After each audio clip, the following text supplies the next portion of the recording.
tonight, and I was pretty impressed with the way you captured everyone's personal words and putting their plan together, the New World Order. Well, thank you. I was kind of upset with the tasteless commercial advertisement in the first section of the movie from... Well, again, that's only on the free version. That's not in the DVD, obviously. So, I don't know what to tell you about that. I obviously didn't put the commercial in there, but we do need your support. If I'm going to make more movies, we have to have people buy the DVDs, or Jason Bermas I have to eat. I don't have a whole lot of money. I'm moving back to New York. My bank account isn't bling bling. I drive a 98. So again, if you do want to see a picture after Invisible Empire, I've got to sell DVDs. So, we allow the free distribution of the DVDs. We allow that on the YouTube clips, and we encourage people to make copies of it. It's just part of the game, my friend. Gotcha. I appreciate, all the work you do, and obviously I saw the free version, so I wouldn't know the other one. I just wanted to make a couple of points there.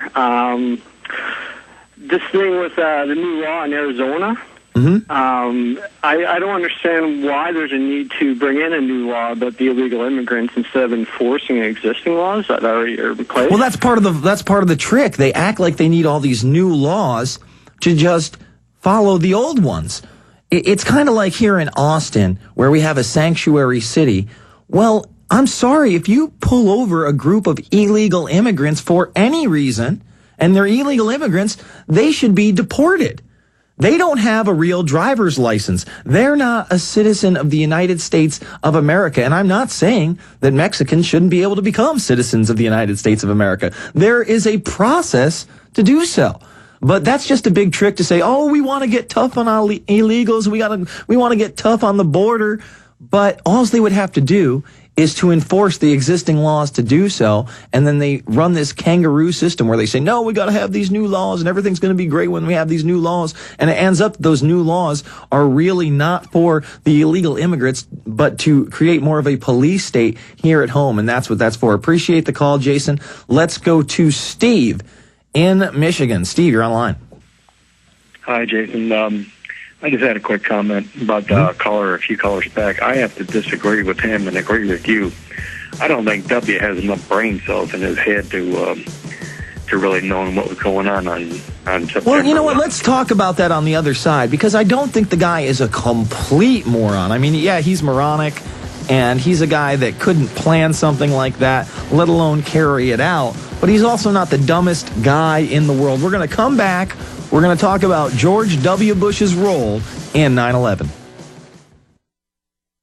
One major world crisis away from having a totalitarian type of system. The main event is the wholesale destruction of the world economy. The push for every nation on the globe to identify and number all of its citizens. Friends, I hope that you will order Shadow Government from Infowars.com. We also have some specials where you can get some of our other films half price when you order Shadow Government. A new level in production quality and in information. It exposes how a cashless society, surveillance beast grid of total control is being put into place. This film needs to be seen. Everybody needs to get it. So order yours today. Show it to your friends, your family, your church, your neighbors, your boss, your employees. Shadow Government, ladies and gentlemen. Get your copy at Infowars.com today. Shadow Government. It gives Big Brother a black eye.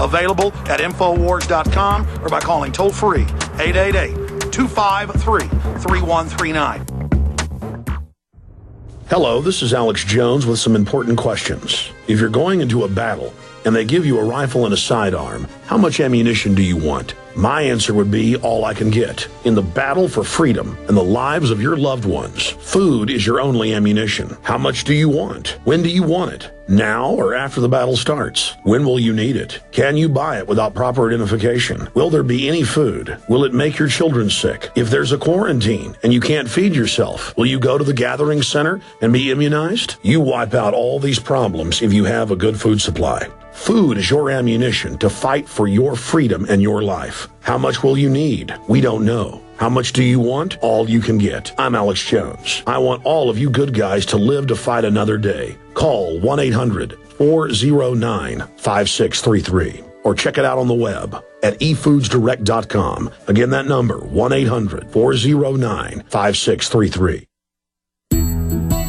With the implementation of Codex Alimentarius, it is clear that we must act quickly to avoid losing our freedom of choice where personal health preferences are concerned. As of January 1st, 2010, Codex Alimentarius was implemented within the European Union, resulting in the restricted sale of many natural supplements, including colloidal silver. We must take immediate steps to assure a continuing supply of colloidal silver for ourselves and our families. Act now to acquire the means of producing this beneficial supplement in the privacy of your own home. Colloidal silver is a powerful antipathogenic used for more than 200 years as a natural alternative to costly drugs and their dangerous, unpredictable side effects. Go to www.silverlungs.com for more information on how to secure your freedom of choice by producing your own colloidal silver right from home. That's www.silverlungs.com. silverlungs.com.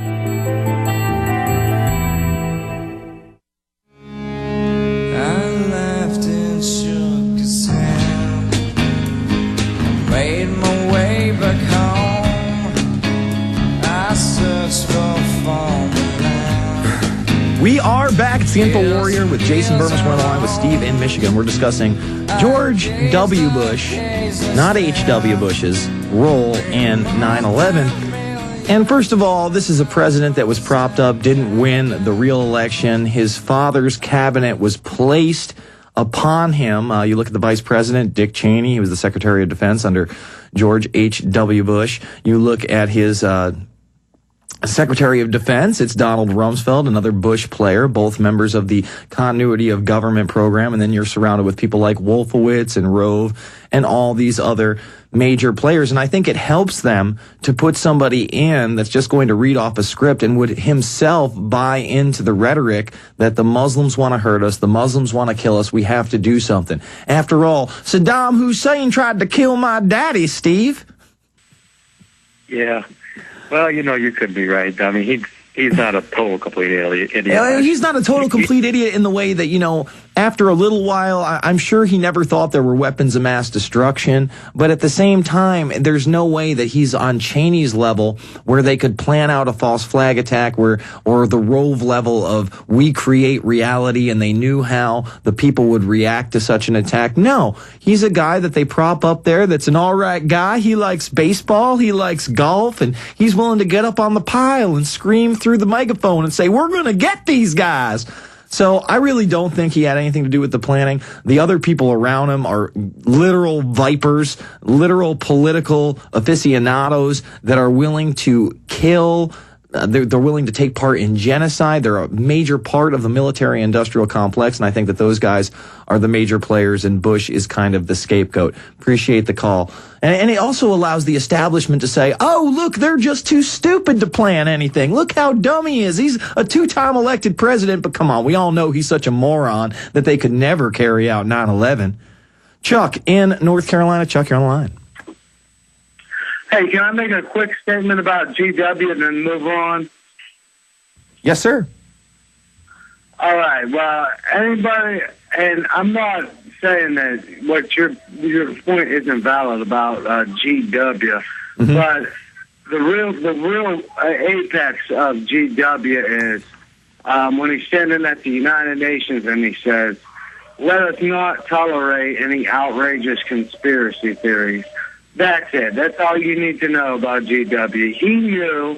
I'm not saying he was a player. I think it's an in-between of what you and the caller were saying. I would say that I wouldn't say he orchestrated it, but he was along for the ride, absolutely. Well, I'll say this, like I said, he knew that he had to participate somewhat in the cover-up, and I believe that United Nations speech is about a month afterwards, and he does say that. He says, look, let us never tolerate outrageous conspiracy theories that attempt to shift the blame from the real terrorists and onto the United States. So, yes, I do think he was an active participant in the cover-up and the promotion of these Muslim extremists which did it, but I don't know how in the know he was about actually carrying it out. But you know what? You make a good point, because he talks about conspiracy theories there.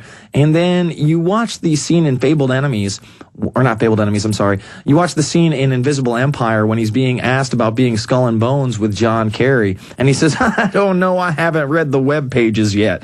So, and then they censor, in the transcript, they censor out web pages. So maybe George Bush does read the quote-unquote conspiracy theories out there on himself. After all, he wasn't running the country. He probably had a lot of free time. Appreciate the call, Chuck. Let's go to Betty in Wisconsin. Betty, you're on the line.